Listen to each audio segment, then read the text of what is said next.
Hi, everyone. This is AJ Woodhams, host of the War Books podcast, where I interview today's best authors writing about war-related topics. Today, I am extremely excited to have on the show Joshua Howe and Alexander Lemons for their new book, Warbody, a Marine Sniper in the Hidden Violence of Modern Warfare. Joshua Howe is an associate professor of history and environmental studies at Reed College and the author of 2 books on the science and politics of climate change. Alexander Lemons enlisted in the United States Marine Corps in 2001, deployed to Iraq 3 times, and then served as a special assistant to General David Petraeus. He is a recipient of the Bronze Star, Navy and Marine Corps Commendation Medal with V, and left the Corps as a staff sergeant after 7 years. Josh, Alex, how are you both doing today? Excellent. Doing great. Yeah, thanks for having us on the show. Yeah, thanks for the invitation. Oh, absolutely. Thanks for coming on. Well, this is and this is just by chance, this is going to be our Memorial Day episode. So, a little bit fitting, I guess, which I got a question about towards the end. But yeah, I don't know, actually, I'll ask it towards the end, but I'll just ask it now. Alex or maybe Josh, but I don't know. Do you reflect differently during Memorial Day? Do you celebrate differently? I asked, actually, I had a veteran on, Phil Clay, who wrote a great book, pretty critical of modern warfare. And I was like, it was before 4th of July. I was like, Phil, like, it's about to be 4th of July. Like, do you have like any like deep, like, I don't know, reflections that come to you during July 4th? He's like, no, I like to go to barbecues. So if you don't reflect differently, that's fine. But I don't know. Alex, do you reflect differently? No, every day is Memorial Day for me now, so I don't think about it as an official holiday. Sometimes I think it's a little weird just how commercialized it's become, and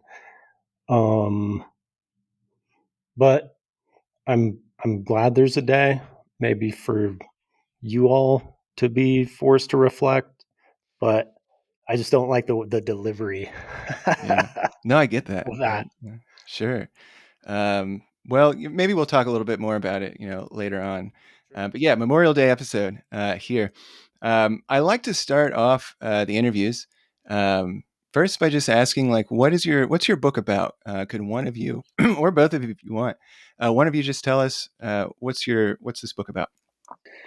Our book is about what the violence of warfare actually looks like. So you asked a question about Memorial Day, and I have a little bit of a hotter take than Alex. I think it is a make-believe holiday for make-believe wars that are it's meant for people to create make-believe veterans. And what we're interested in is the things that make up the majority of veteran experiences and the types of violence that they suffer. And it engages with the violence of bullets and bombs because warfare is about that kind of violence.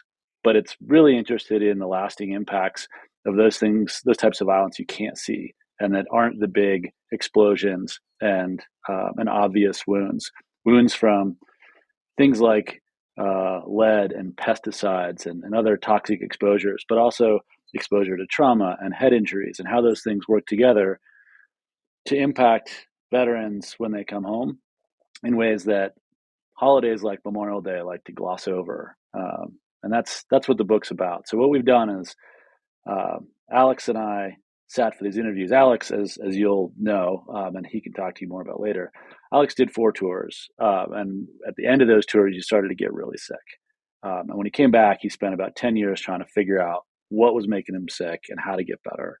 And toward the latter part of those 10 years, he and I started working together.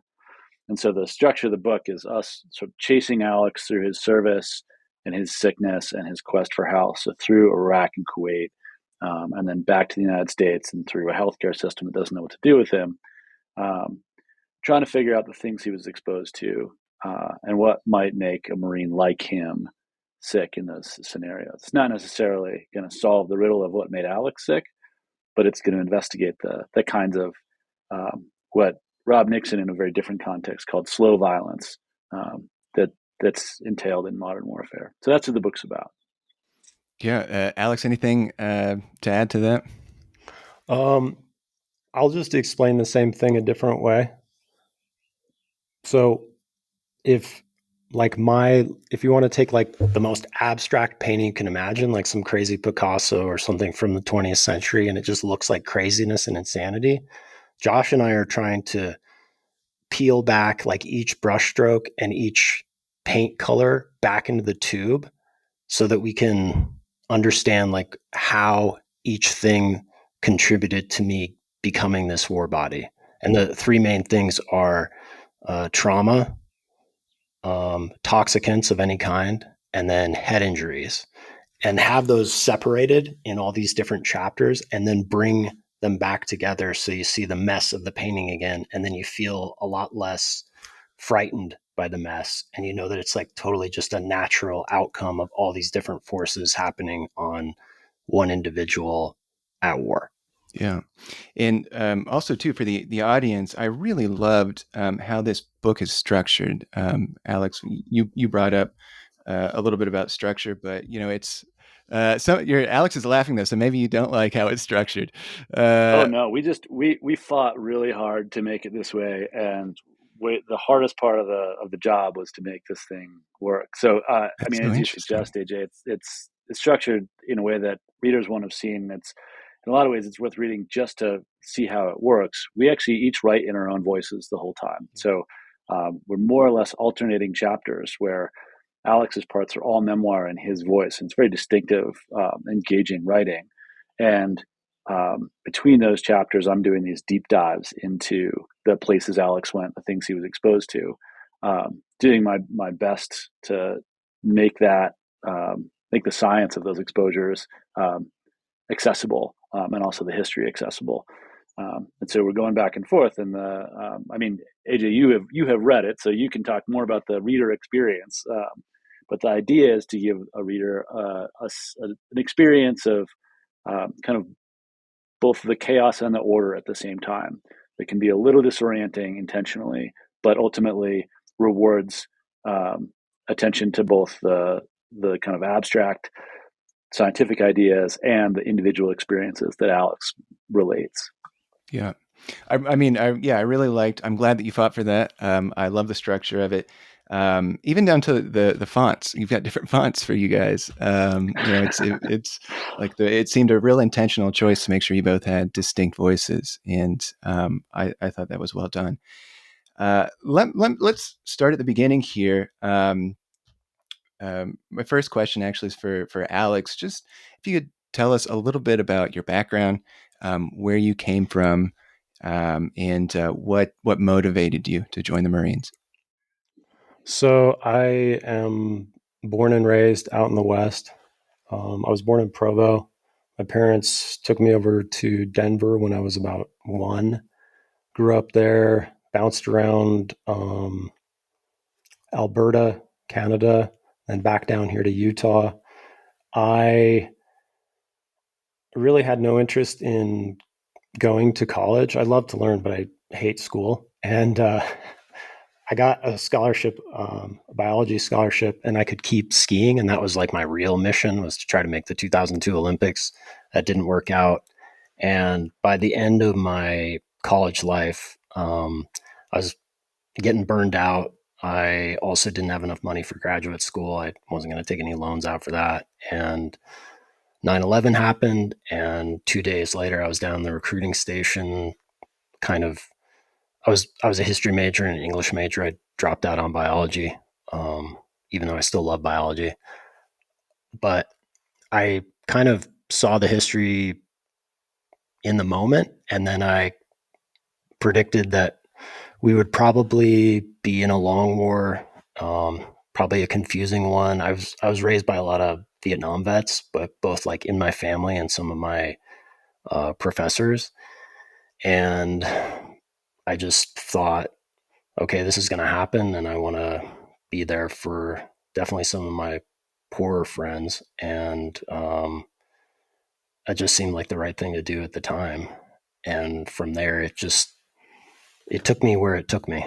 Um, all I could do was kind of control my own life, my own like little circle while I was in it, and then I just um, I did what I could and worked hard, but some things just randomly happen the way they do in life, but especially warfare. And um, that kind of brought me through 7 years.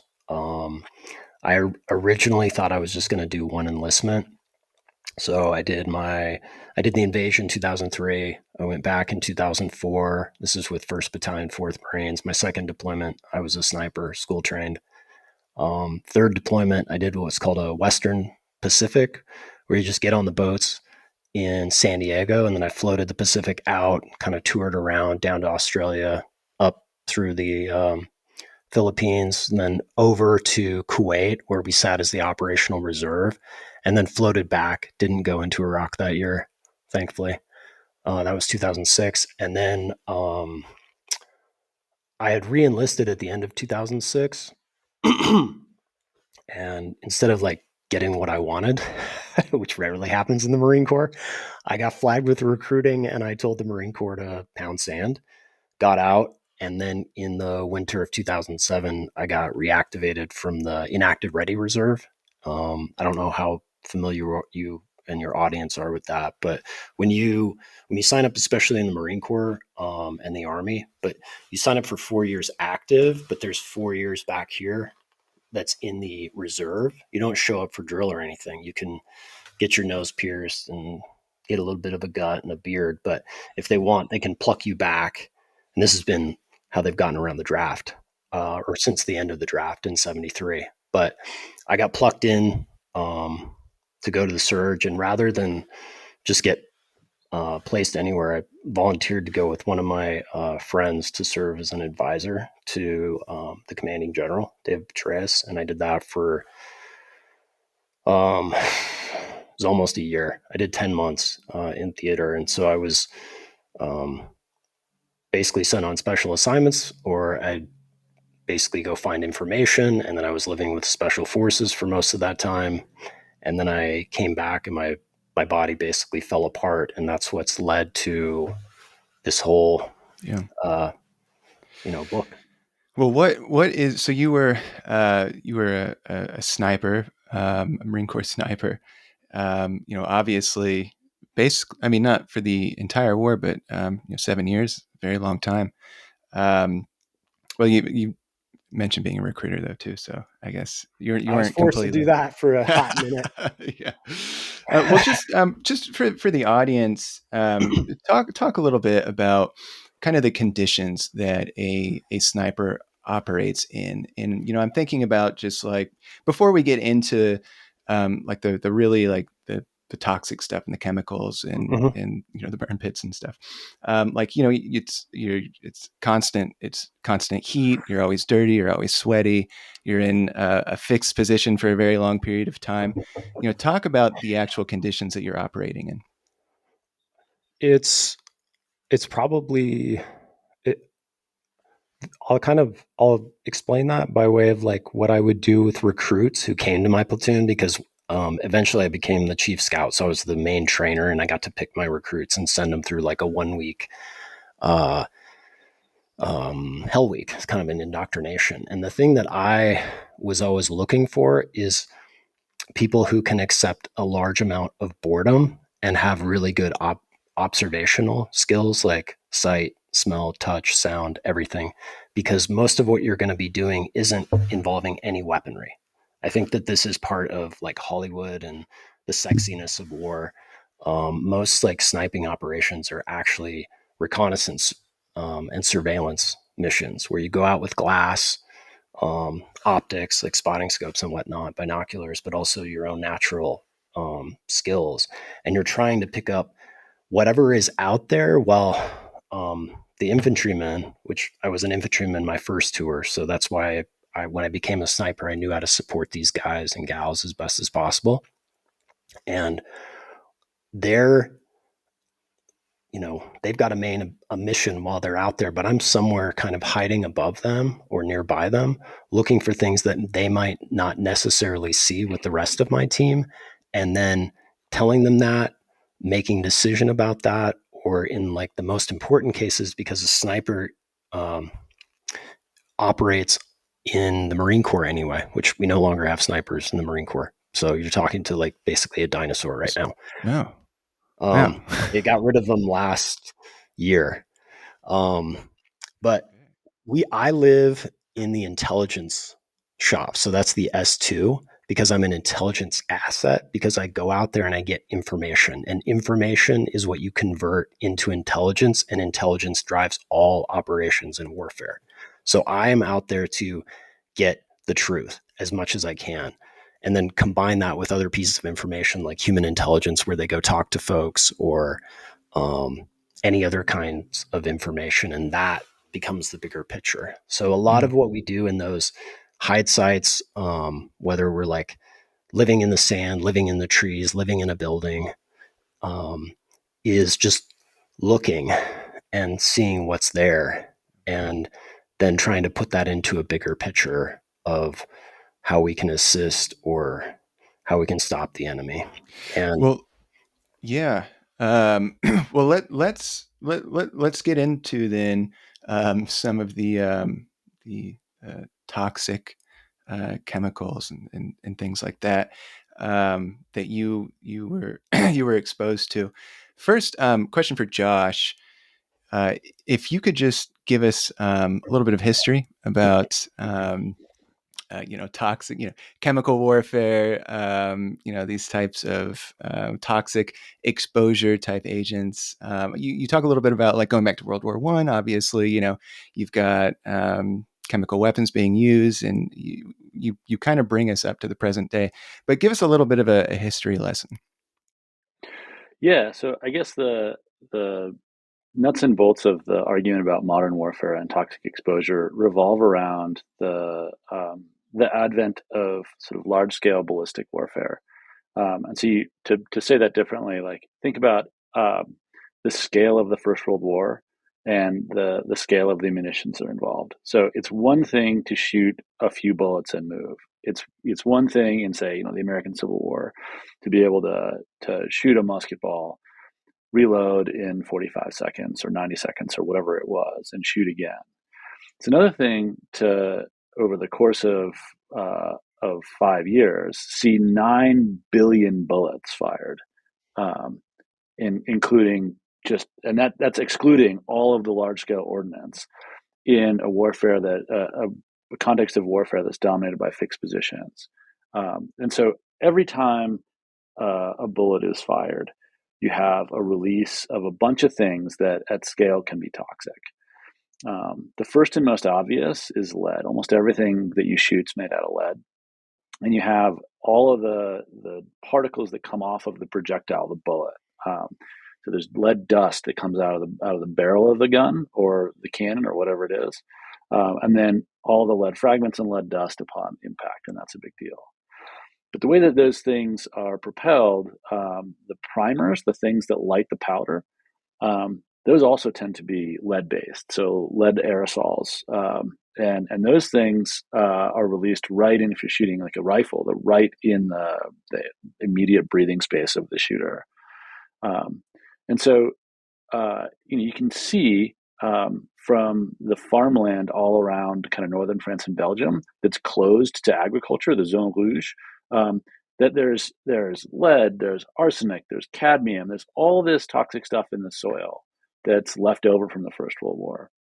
And a lot of people have studied that, but not a lot of people have thought about the extent to which, in the moment, all of those soldiers were living in trenches, just engulfed in aerosolized toxic stuff.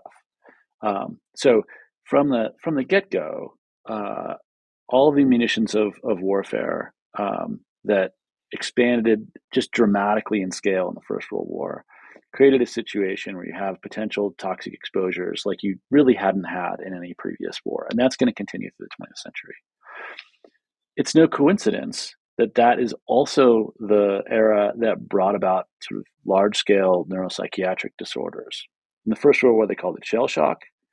And I don't want to say that shell shock was PTSD, because PTSD is like a culturally situated disorder. And I won't go into the details now necessarily. I talk about it in the book. I think it is misleading. But shell shock's a neuropsychiatric disorder that's actually really well named, because the same things that are going on chemically in the brain from exposures to toxic things like lead, those same neural structures are getting compromised by trauma. And we know that from later PTSD studies. So when I say sort of modern warfare here, it's really kind of since the First World War that you have these like large scale exchanges of potentially toxic ballistic things and neuropsychiatric disorders. The third thing to think about is like the increased concussive power of everything in that warfare. I mean, if you're shooting that many rounds from big guns, you're going to have more head injuries, and all these things are sort of what we found in the 21st century are wrapped up together. That's kind of that's one side of this equation. And then the question you asked is about chemical weapons, and that's one of the things that in Alex's war in Iraq we were really worried about. So chemical weapons also show up in that First World War. It's one of the reasons I think that we have that war is so traumatizing. And so in 1915, the same guy who helped establish the Haber-Bosch process and make nitrogen fertilizer a thing, also creates a way to synthesize kind of nitrogen explosives. Meanwhile, these other German scientists are creating chemical weapons like chlorine gas that they're releasing over the fields of Northern Europe. And those things develop over time into the Second World War into what are going to be anticholinergic drugs, which are very similar to pesticides, or to many pesticides. And so that ultimately, that trajectory of chemical warfare is also going to continue alongside this kind of large scale availability of heavy metals in the context of war. I mean, if you think about war in the modern sense, we talk about blowing stuff up, right? It's a really apt phrase. Stuff goes from being solid to being airborne, from like one thing to many little things. We know that our bodies can absorb many little things a lot better. Think about the stuff that gets blown up. You start with all the munitions, right? And those have metals in them, and that gets blown up. But you also have to think about like what's in every building in Iraq and Kuwait that's getting hit and aerosolized, and then what's getting burned. And that's everything from like household cleaners to asbestos in buildings, to sort of fuel dumps that have leaded gasoline. So by the time you get to the 21st century, when you're using these sort of massive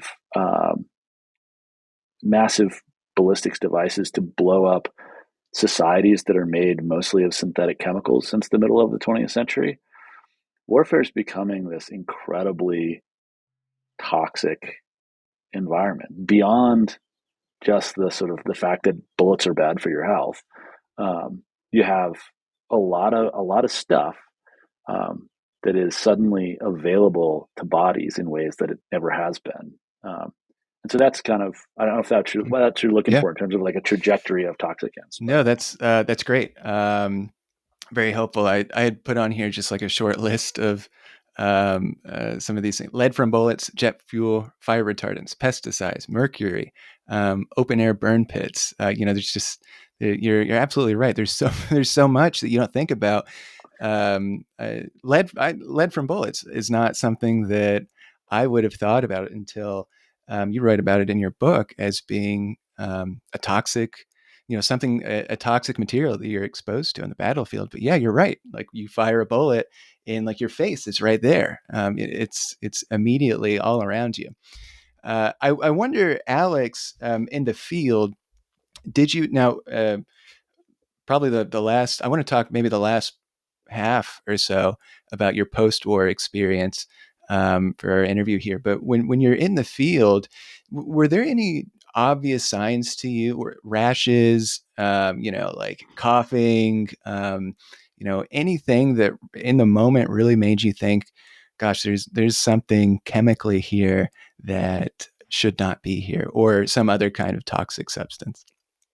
No, I mean, we were always coughing because Iraq is such a dusty place. And as the Middle East, like everywhere else along the equator, gets drier and drier from climate change, plus there's a drought happening.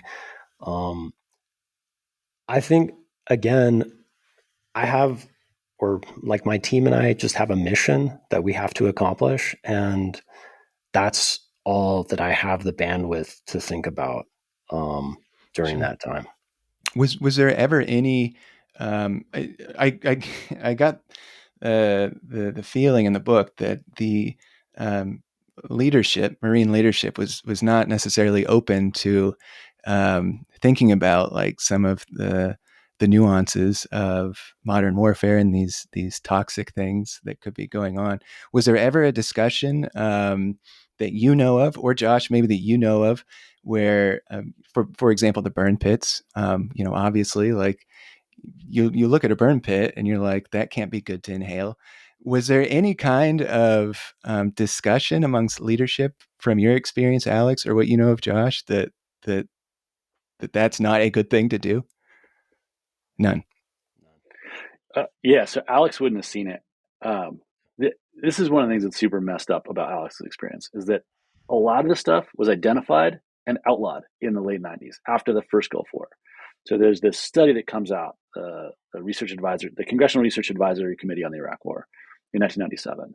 And they identify a lot of the things that I've already talked about, but they're particularly worried about like smoke from oil fires, JP8, which is jet fuel, this stuff called uh, pyrostigmine bromide, which is a prophylactic against chemical weapons, and then a whole like host of pesticides and other things that operated synergistically in the first Gulf War to create something called Gulf War illness. So we knew all this, and essentially the downsizing and defunding of the military between the late 90s and the early 2000s created a situation where they were essentially like running day to day, week to week, and not implementing any of the things they learned. I think you're right, actually, that safety was outsourced to contractors since like the 90s in the entire military. So I guess that shows you maybe the priority. Yeah, I mean, I joke, but I've been waiting for Joe Buck to at one of these seventh inning stretches thank our military contractors instead of our service personnel. It'd be a sort of more honest thing to say. And they don't. I mean, they don't have any rules. That's not totally true. I probably shouldn't say that because the lawyers will come after me. But it seems like they're not operating with the same kinds of rules, and particularly in Iraq after there was this provisional authority created in the green zone that, based on I think it was a 2007 decree, essentially created immunity for military contractors operating in Iraq from both local law, but also in like American law. They're operating essentially in a lawless zone, and yeah. So the short answer is there's actually a fair amount of knowledge that's already in place, and there's neither the will nor the infrastructure to implement it at the beginning of the war, and that's I think Alex got to live that. Alex had to live that experience, and so probably saw it in certain ways without having the resources to know what was happening because command is so it's so obscure when you're in Alex's position. Is that accurate, Alex?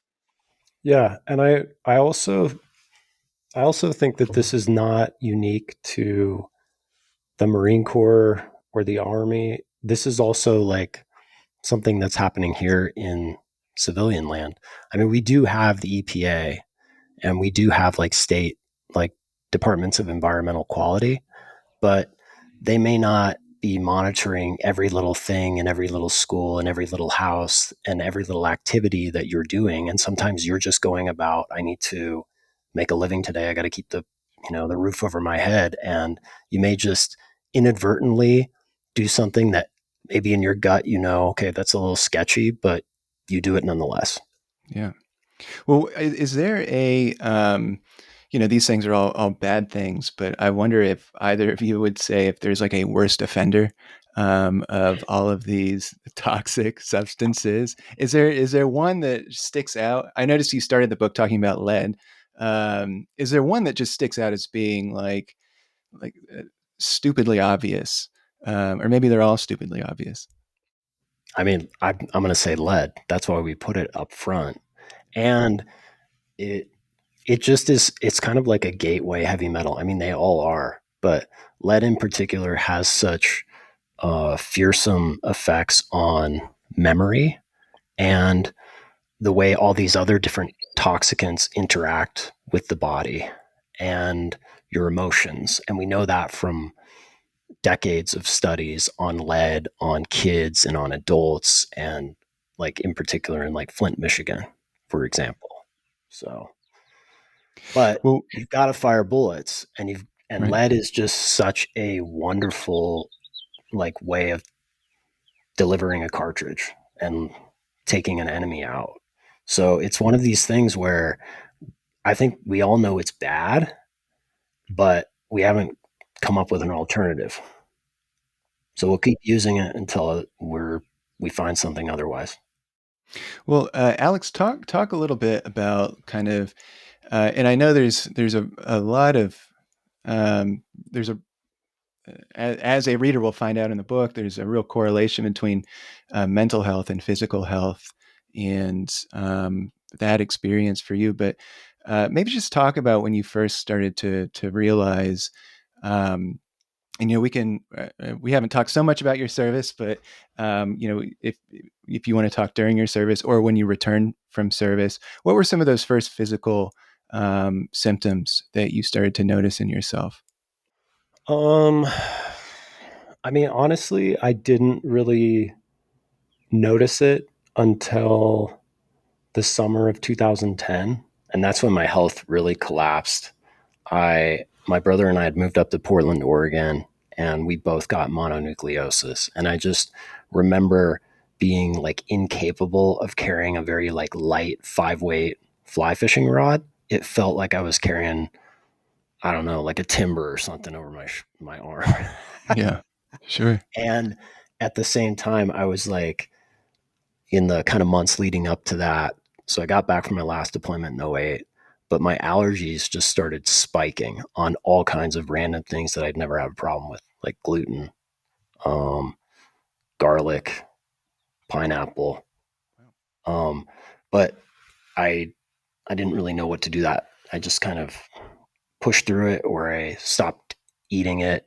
And the other thing that's kind of hard to separate is I've got my own like feelings about the war itself, which I never was a believer in, but I was a believer in my friends, and I'm angry about even now, like the loss of all my friends. So I'm dealing with that.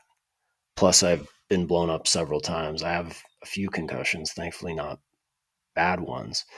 Um, but it was kind of in those more like little ways that I was just noticing, wow, I'm not really recovering from colds. I can't work out as much. But Yeah, I think I believe. it took a lot longer. It took a lot longer to figure out like this kind of earlier description of like the abstract painting and separating the colors from other colors because they all seem to kind of bleed together. Yeah, and I think coming back, that you're an outsider looking at you would notice you've lost a lot of weight by the time you return, Yep. and you're also having some problems with your memory, and there's you. It seems like very quickly you start to, maybe not very quickly actually, but you gradually do realize, like, there's something's up here. Um, Very slowly. I would say like this is like the cleaned up brain, not just the writer looking backwards. But I feel like right now, as I talk to you both, I'm in the healthiest state of mind I've ever been. But now, when I look back, I'm thinking more um, like 2003 when we came back from my first deployment. A lot of us just had. We got back to Pendleton and we were like, wow, it's easier to breathe here. And then we all just had crazy runny noses. We were blowing crap out, but we seemed to be feeling like we were improved. Then we go back to Iraq, and then the sneezing and the congestion comes back, and then you come back again, blow it out. And so now I can see those weird little crumbs of evidence. Well, talk about your mental health journey when you returned, and talk about some of those struggles, whatever you wish to share. Talk about some of those struggles immediately when you returned, and through, maybe we don't have to go to today, but some of the real challenges that you've experienced since your service. I think the thing that I had struggled with the most on every deployment, but then it came like raging back in '08, was just like an Olympic level of survivor's guilt. Um, I'm lucky. I never got wounded. I fell through the roof. I got blown up a few times, but I never got sent to a cache. But I had a lot of friends who did, and for a long time, I thought that was my fault, especially as a sniper, because I'm supposed to be kind of up there with my team as guardian angels. And if somebody slips around our protection, then I'm going to immediately kind of take that as my own failure. And maybe that was just the younger combatant in me, but that kind of stuck around, because when I got back in '08, I remember going up to a family reunion up in Idaho, because that's where all my family's from, where Josh is from. And I just remember being completely out of place, but I was like, okay, I can't go back to the Marine Corps. Um, but how am I going to fit into all of this? And everybody seems like they're having a good old time and they're worried about the recession. And I'm still thinking, well, my friends are there, American and Iraqi. And then I have all my other friends here who are also split to the winds.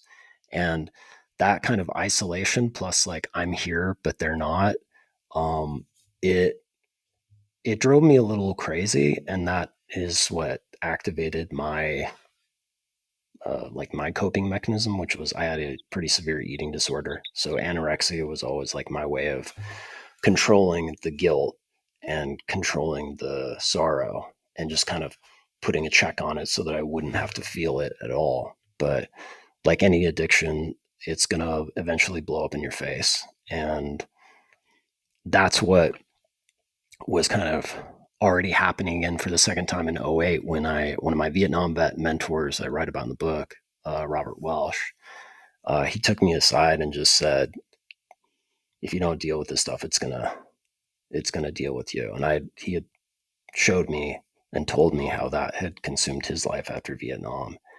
And I couldn't really argue with him, because I mean, unlike, say, if my mom had had that conversation with me, I would have told her to, I would have told her to off. I couldn't do that with Bob, like, because he's been there and done that. And so that's why I got into the VA mental health care system, like way earlier, I think, than most. And it was able to help me understand that the addiction that I had was just a way of escaping the feelings that I really didn't want to feel. And that's that was just a very slow process, to all these different ways of dealing or managing or looking at mental health. Yeah, and you write. I'm pretty sure you write about being at the VA hospital, and like all the Vietnam vets, like thinking you're there to pick somebody, like pick an older person up. You're not there for like your own treatment.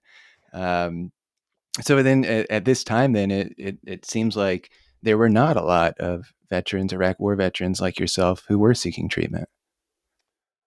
No, and you know, this kind of plugs back into the book, um, that just because you're going to talk to somebody about these experiences, that may not relieve you of whatever's troubling you, because maybe you're not able to remember things because of the lead you've been exposed to, which is affecting your memory. Or maybe you're not remembering enough because of the concussions that you took when you got hit by an EFP on Route Irish, which is like the main road in Baghdad. So that's, I think, maybe where therapy has its place. But if it's not bound into these other things and making sure that we haven't checked you and screened you for a TBI and all these toxins, it may not actually produce any of the effect that we all want it to have. And so the veteran will be frustrated, the therapist will be frustrated, and everybody around the veteran will be like, what's wrong with you? Like you're not giving it enough of a chance. Maybe you need to try these medications, when it could be a little more complex than that. Sure. Well, what do we know about from Iraq war veterans? And this is a question to either you, Alex, or you, Josh. Statistically, what are some of the numbers that we've got for people who have come back from Iraq and have been diagnosed with PTSD or some other kind of doesn't actually have to be mental health, some kind of war-related illness. What are, I guess, the numbers are, it's not a complete story because you just kind of alluded to this, Alex, a lot of people they don't seek treatment or it's a very complicated thing, but what do we know from the numbers that we've got? Yeah. I don't have the numbers like right in front of me, but we know from a 2012 Congressional Budget Office report, the takeaways there are first that there's a lot of people coming back, and we're not talking like 1 or 2%. We're talking like 25% people coming back with TBIs, with PTSD, and with other types of exposure. TBI is traumatic brain injury, correct? Correct. Yeah, concussions. So the two of those things have been studied in relationship to each other, and those are traumatic brain injuries and PTSD. And what that report found is that like we're talking like a quarter to a third of the people who are diagnosed with PTSD also have a TBI, and vice versa. And that overlap is pretty significant because how you treat either a brain injury or PTSD when the other one is also there changes. It's also likely that all of those numbers are underreported for a variety of reasons. The screeners miss all kinds of things, and I got to work with Alex's medical record enough to know that like the screening itself is really problematic, but the interpretation of the screening is just really tough. The other things we know are that even in the sort of Millennium Cohort Study, which is this long-term study of veterans that started around 2000, run out of the Naval Research Center in San Diego, you haven't had a lot of really good looks at toxic exposures and either of those two categories, TBI or PTSD, among veterans. But you have had some correlations, studies of toxic exposures or at least the things that travel together with toxic exposures in veteran populations. And so you can see that eating disorders like Alex's are, between 2 and 5 times higher in veteran populations. You can see that autoimmune disorders are way higher in veteran populations, particularly female veterans, but also in male veterans. And that's a big deal. And then a bunch of other mental health markers that are associated with PTSD and TBI, but are not the same as those, are also overindicated in veterans. So you see generally that this shouldn't be rocket science. War's not very good for your health, but it's not very good for your health in some ways that are a little bit unexpected, and ultimately. There's a lot of triangulation that has to happen to be able to kind of figure this stuff out because folks have not studied the veteran population in this way. So trying to screen for like burn pit exposure is really hard because people aren't like clocking in and clocking out of burn pits. Having that exposure and having the symptoms is what we need to know about to provide disability and medical benefits. But when it comes to sort of the rigor of research associating, say, burn pit exposure with sort of unresolved PTSD, that's a kind of relationship that's a lot harder to tease out. Yeah. So that's kind of what we know. Yeah.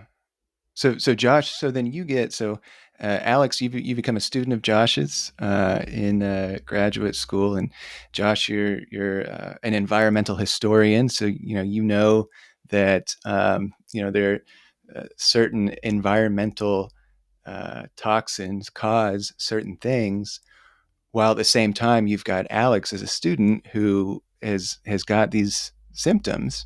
I guess my question really is kind of how this book has come together. Did you connect the dots in your mind that I've got this student here with these symptoms? It just so happens that the environmental toxins that cause these symptoms, Alex was exposed to.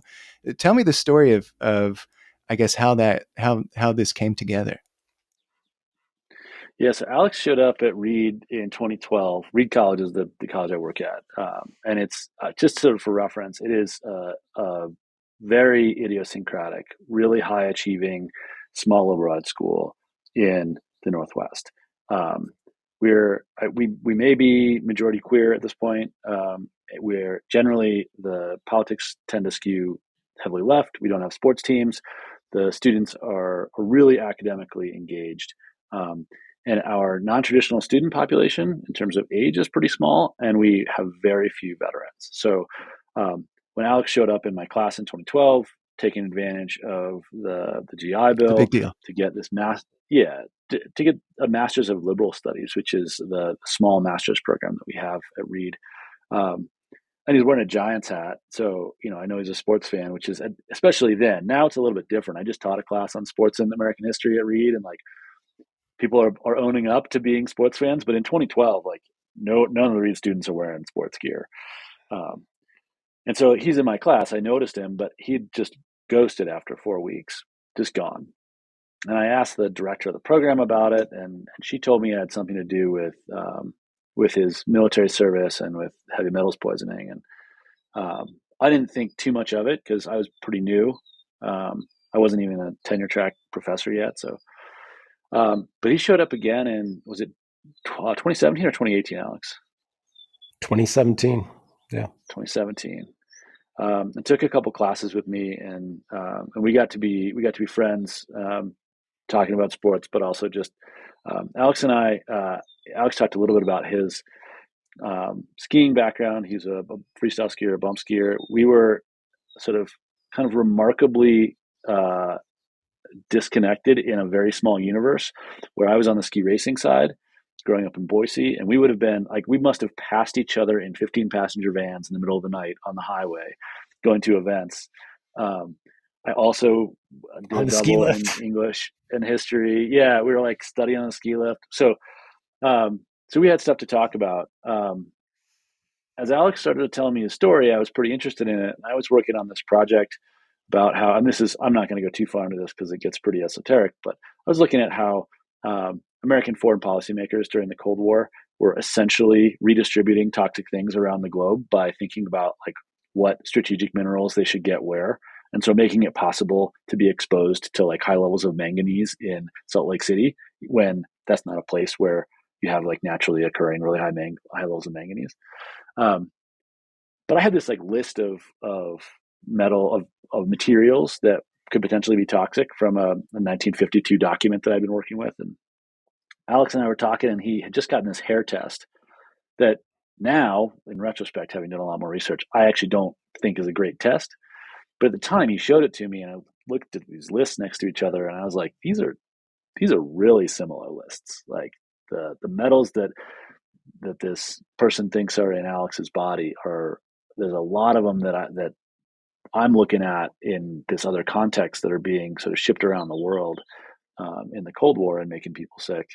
Kind of what's going on. And so we talked about it and danced around a little bit. And then finally, thinking I was super kind of creative and on it and ahead of the game, sort of pitched this thing to Alex. And turns out Alex had been thinking about it the whole time, and was probably one step ahead of me. So we put the project on hold for a year so that Alex could write his thesis, and didn't want to have like a conflict of interest in that part. So I advised Alex's thesis, and then as soon as that was done, we started digging in. And I mean, the first thing we did was this like series of interviews. I think there's like 20 hours of tape that were just kind of no holds barred oral histories, where I was working from Alex's medical records and asking him questions about his tours, and taking notes. And it gave him a place to start writing and me a place to start researching. And once we had done those, it was on. There was no turning back at that point. So I wonder, Alex, you're getting treatment like at the time. You're still experiencing a lot of these illnesses. I'm wondering, I guess, what. So the last part of the book is about our, how our medical system right now deals with people with illnesses like yours. I'm wondering if I guess my question is like how would you characterize the current how we currently deal with these types of illnesses, how our system right now deals with them, and as you're writing this, I'm wondering if you see this as maybe a call to action. Maybe is a good way to put it. So I'm curious on your assessment of the treatment you received, and then what are you hoping that what changes are you hoping get made? I mean, woefully but unsurprisingly unprepared. If we kind of just look at the way our society operates around nature, it's a pretty thing. It's also a place where we get resources, but we've especially in America, we've kind of like tried to kind of separate ourselves from the natural world for so long that we've forgotten that the natural world includes this room I'm sitting in that has a whole bunch of unnatural things in it that could or could not be getting absorbed into my brain and body. I think, especially for me, I leapt onto mercury as like the cause of all my woes and obsessed about it for the longest time because mercury is a toxin. There's no safe level in your body. Um, but I kind of got focused on one thing, and that's indicative of not just like my own obsessions, but my own wish to just have one solution to a very complex health problem. And I think that's really how our healthcare system, whether it's the VA, um, the Affordable Care Act, Medicare, Medicaid, even private care, is it doesn't really put an individual in the complexity of all of these different crazy forces: environment, brain, your family history, your emotions, and how all these different things are actually pulled together and interacting. It's very specialized, and it tries to treat each thing on its own. And I think that often leads to unsuccessful outcomes because maybe these two things are actually quite interrelated. And unless you deal with this one first, you're not going to be able to solve this one. And I think we're still a long way from where we need to go. I think that ultimately for me that's really what the objective of the book is maybe before we can change any systems or make any systems, we have to change the way that people think. And that's what Josh and I want. That's why he came up with this phrase, historical anatomy, to describe like the type of thinking that we would need to do in order to get to the right system that would say, all right, let's check you for toxins, let's screen you for a TBI, and then also open up those old wounds. Yeah, absolutely. And what I think is what really struck me, actually, Josh, is a line that you wrote that to me was a real aha moment for a lot of this. And that was, so Josh, you write, like environmental health conditions resulting from things like lead, mercury, and pesticides, PTSD is fundamentally a condition of exposure. We think of the impacts of PTSD as primarily psychiatric, and those of something like lead as primarily neurobiological, but the borders between those two ways of understanding a disorder are always fuzzy and contested. And me reading that, I'm like, oh, like there's like there, I think like we think of a lot of mental health things as there's not a cause. It's just like something that happens, like, in your mind, or whatever. Um, but to connect the dots to the toxins, to me, I thought was like a very profound thing to say.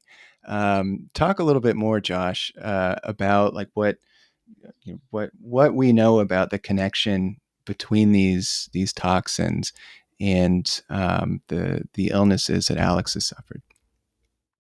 Yeah, I mean, I'm glad you sort of brought that up. And I'll go to something that Alex wrote right at the beginning of the book, when he's going through the, like, who gets recruited. And he gives a lot of statistics on what the typical recruit looks like. At the end of that, he asks, why did I get sick? Maybe I'm just lucky. And that's, I think, it's a good way to think about both neuropsychiatric conditions and toxic exposures, that not everybody is going to get sick from the same amount.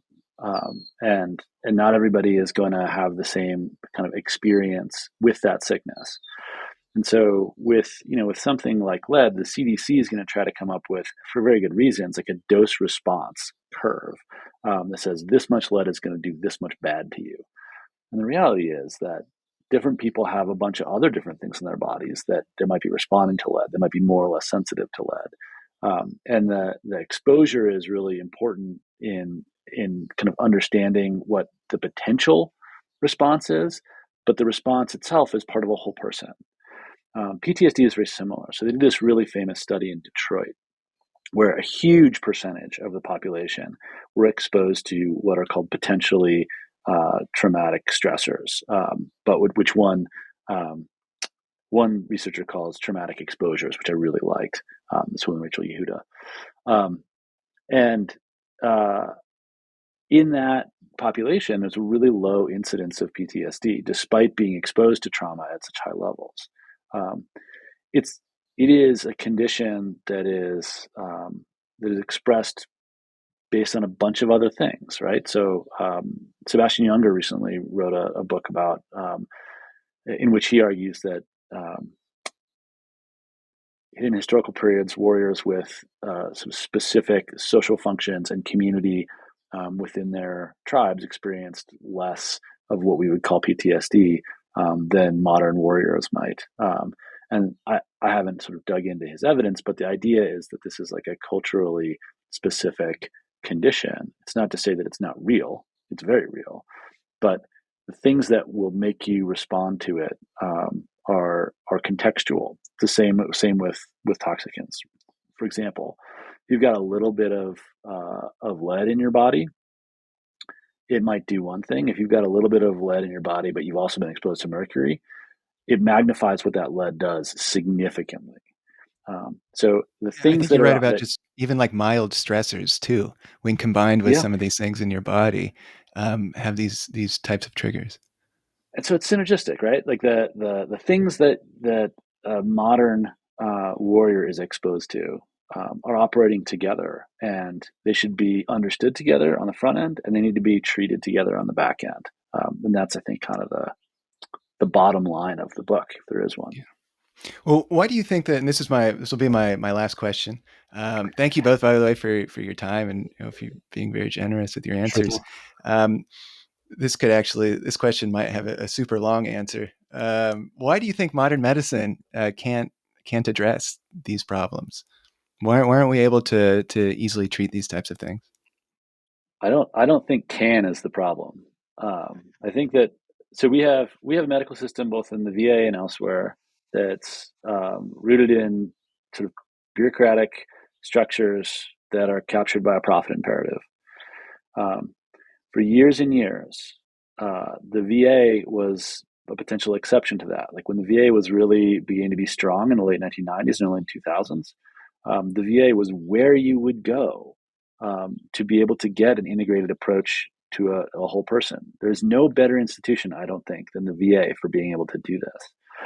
But when you strip funding from the VA, and more recently, when you eliminate the funding for their partnerships with the NIH to be able to study these things in the long term, and eliminate jobs for veterans at the VA and try to quote unquote streamline it to make it look like what is essentially a not particularly functional civilian medical system. You eliminate what is the sort of beauty of an organization like the VA, and that is that they can be tailored to provide the integrated care that veterans' specific conditions require. So I think modern medicine totally can do this, and we write about this a little bit, right? So I have this friend who's a rheumatologist at NYU, and she would have been the person for Alex to go to, but there's just no way that he would end up in her office because of the way that we've structured medicine bureaucratically. This is not a technical problem. This is a problem of administration. Well, I know I just said that my last question is going to be my last question, but it's not. I've got one more question. I'm sorry. I was hoping both of you could leave us with a takeaway for this book. What are you hoping that readers take away from this? This is a question to both of you, and then we'll end. You want to go first, Josh? Yeah, I mean, I've said a lot already, but I guess the last thing I'll say is that back to your Memorial Day questions, veterans get used as a lever.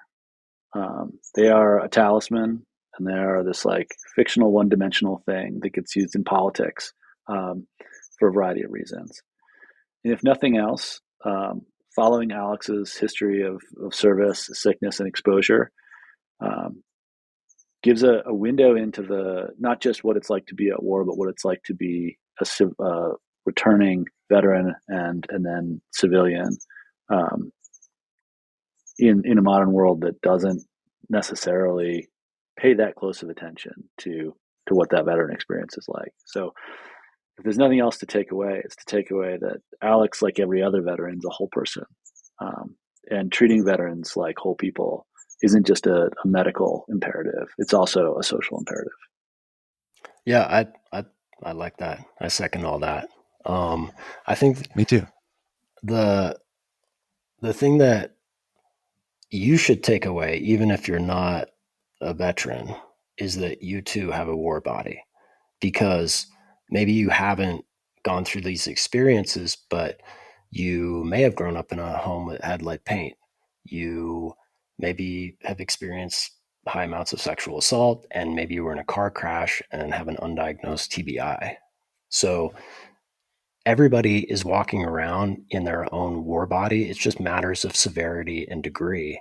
And if we could maybe declare that universally, we could start to build the thing that Josh and I are desperately wanting to like transpire today. But it's going to be an uphill fight. Well said. Well, if people want to stay in touch with your guys' work, are there any social media channels, any websites that people should know about? Yeah, I mean, we would always want to shout out to places like Burn Pits 360 and the Wounded Warriors Project. We don't have a specific nonprofit up and running. We're sort of not there at the moment. You can obviously check out the book, make decisions, and we're not that hard to find on the internet if you want to find us. Great. Well, Joshua Howe and Alexander Lemon's Warbody, a Marine Sniper and the Hidden Violence of Modern Warfare. Go buy a copy, go pick it up from your library. A really, really, really great story here. So glad you guys have put this book out. And thank you both for coming on the show today. Yeah, thank you, AJ. Appreciate it. Thanks a lot, AJ.